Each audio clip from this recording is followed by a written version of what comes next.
Programa de Derecho a la Información de la Organización de Derechos Humanos, artículo 19 en México y Centroamérica. Es licenciado en Relaciones Internacionales por la UNAM y maestro en Desarrollo Internacional y Emergencias Humanitarias por la London School of Economics and Political Science. Su trabajo se enfoca en derecho a la verdad, derecho a la información y procesos de justicia transicional. Gracias por ayudarnos en este proyecto. Pues como trabajador y activista en México creemos importante tener la opinión de estas personas y que pueda socializarse y que no solo quede como en la torre de cristal de la academia, sino crear estos puentes para que la información llegue a todos. Entonces, pues bueno, te quiero hacer un par de preguntas. Sí, adelante. La primera es, en México, ¿cuál es el panorama general sobre las personas desaparecidas? Ok, bueno, primero muchas gracias por el espacio, por la oportunidad también de hablar aquí con ustedes. A mí me gustaría hablar, digamos que más del panorama general en materia de desaparición, que es un panorama muy serio, digamos que es la crisis de derechos humanos, o uno de los indicadores de la gravedad, ¿no?, de la crisis de derechos humanos por la que está atravesando México. Me gustaría enfocarme en un aspecto justo de la crisis en materia de desaparición que tiene que ver con el acceso a información y de datos que está generando el Estado mexicano en materia de esta problemática.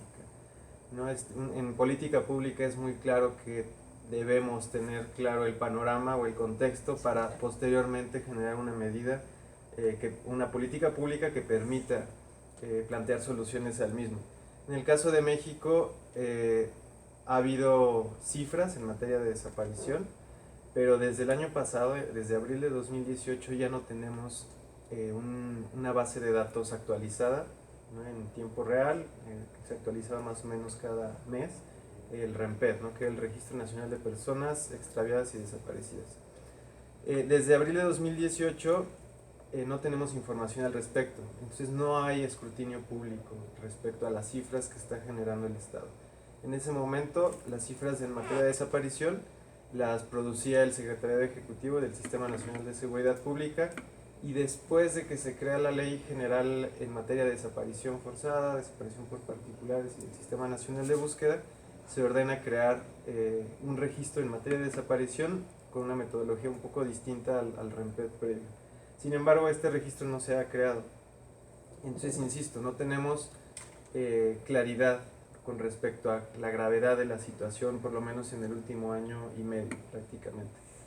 Esto sucede a pesar de que sabemos que 2018 fue o ha sido el año 2017 y 2018 han sido los años más violentos en la historia de México. Y es muy importante también saber cómo con la nueva administración de Andrés Manuel López Obrador ha evolucionado este tema. Entonces las cifras nos pueden servir mucho para saber cómo ha cambiado este problema, qué está sucediendo, pero también para que desde la sociedad civil, la academia, podamos presionar al Estado con respecto a los indicadores que nos digan estas propias cifras.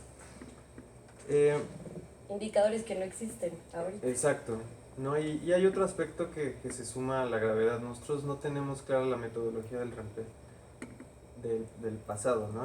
Entonces es un poco la propuesta que nosotros le hemos planteado al gobierno federal, ¿no?, a la Comisión Nacional de Búsqueda, por ejemplo, es participación ciudadana en la construcción de metodologías, ¿no? La metodología a través de la cual se va a tomar los registros para que no haya registros duplicados, qué significa la desaparición, y platico rápidamente esto, ¿no? Los informes que se hicieron en materia de desaparición después de la transición en el año 2000, ¿no?, que fue un informe de la Comisión Nacional de Derechos Humanos, y después las estadísticas que hizo la FEMOS, la Fiscalía Especial sobre Movimientos Sociales y Políticos del Pasado, que fue nuestro ejercicio de justicia transicional fallida. Esos informes no consideraban que una persona que sobrevivió a la desaparición se nombrara como desaparecida. No sé si me explico. Es decir, una persona desaparecida... ¿Que regresa? Exacto. ¿No? Una persona desaparecida para el Estado en ese momento era solamente los que no regresaron. Sin embargo, hay evidencia que demuestra que la práctica de desaparición fue muy extendida. Sin embargo, muchos sobrevivieron y volvieron a casa, ¿no? Pero fueron víctimas de desaparición y ellos no son contados en las estadísticas. Entonces esto es muy relevante porque la forma en la que nombramos la realidad, cómo categorizamos un crimen, un delito, tiene una intencionalidad política detrás, ya sea disminuir, incrementar las cifras. Entonces, eso, ¿no? Es muy importante que haya participación ciudadana en la construcción de las metodologías incluso. Primero que sean transparentes las metodologías, pero que también se construyan de parte de la ciudadanía. Eso ayuda justamente a tener mucha más claridad respecto a lo que el Estado está nombrando y cómo vamos después a hacer las políticas públicas sobre lo que nos dicen esas cifras. Entonces, por eso es muy importante. En este momento, en materia justo de información y de transparencia respecto a la desaparición, hacen falta otras bases de datos que también las mandata crear la Ley General en materia de desaparición, que son el Registro Nacional de Fosas, ¿no? No hay claridad en cuanto a las cifras de fosas clandestinas. Un registro nacional también de fosas comunes, porque muchas personas que fueron inhumadas clandestinamente, digamos, la inhumación se realizó en fosas comunes, reconocidas por el Estado. Entonces es una forma de ocultar también los registros. También se necesita el registro de personas fallecidas no identificadas, es decir, personas que están en los CEMEFOS y que no tienen identidad y que probablemente esas personas estén en los registros de desaparecidos.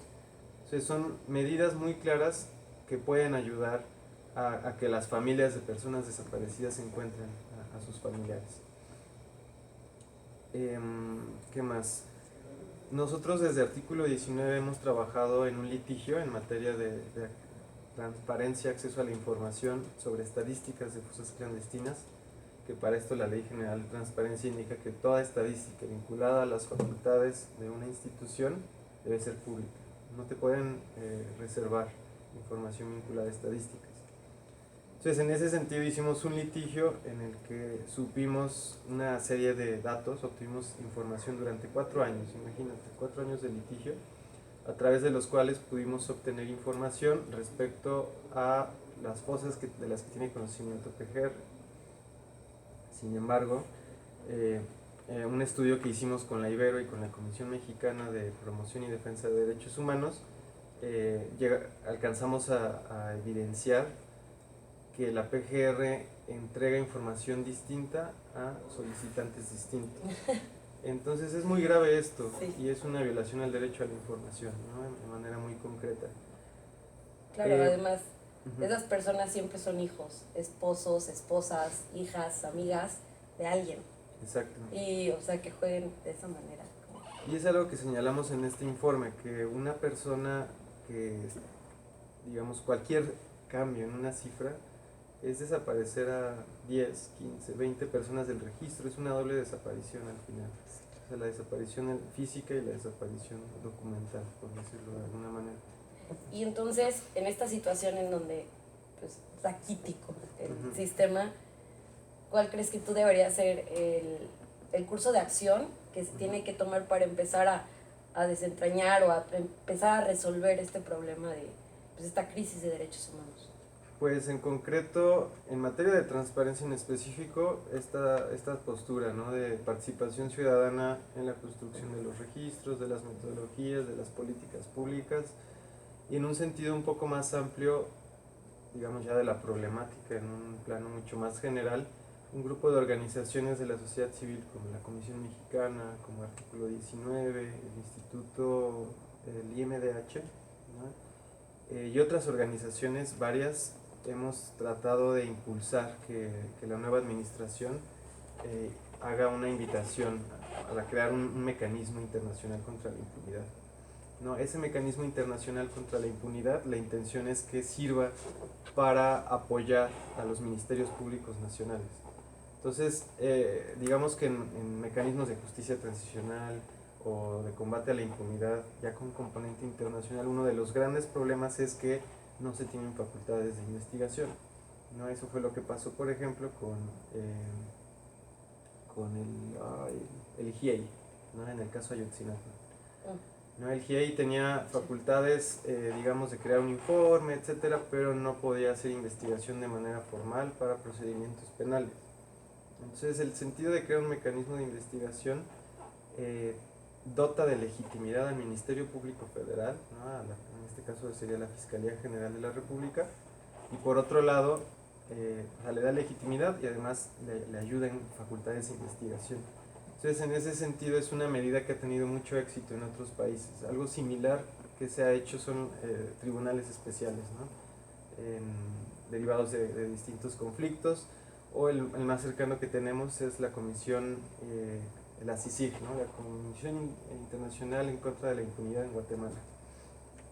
La CICIG funcionó de esa manera y fortaleció muchísimo las capacidades del Estado guatemalteco, al grado que fue posible juzgar a un expresidente, ¿no? Y a funcionarios de alto nivel. Esa es una de las medidas que se han propuesto, pero de parte del gobierno federal no ha habido receptividad respecto a Ni este voluntad tipo de políticas. política, ni nada. Entonces es un tema muy delicado y digamos, el nivel de gravedad hace que necesario justo el componente internacional, ¿no? Y de capacitación del Estado, fortalecimiento de sus capacidades en general. Entonces esa es la medida que yo considero más importante, que pueda tener mayor impacto porque se ha probado en otros espacios para combatir la impunidad en México. Muchas gracias, Carlos. No, pues muchas gracias a ustedes. Gracias por la información.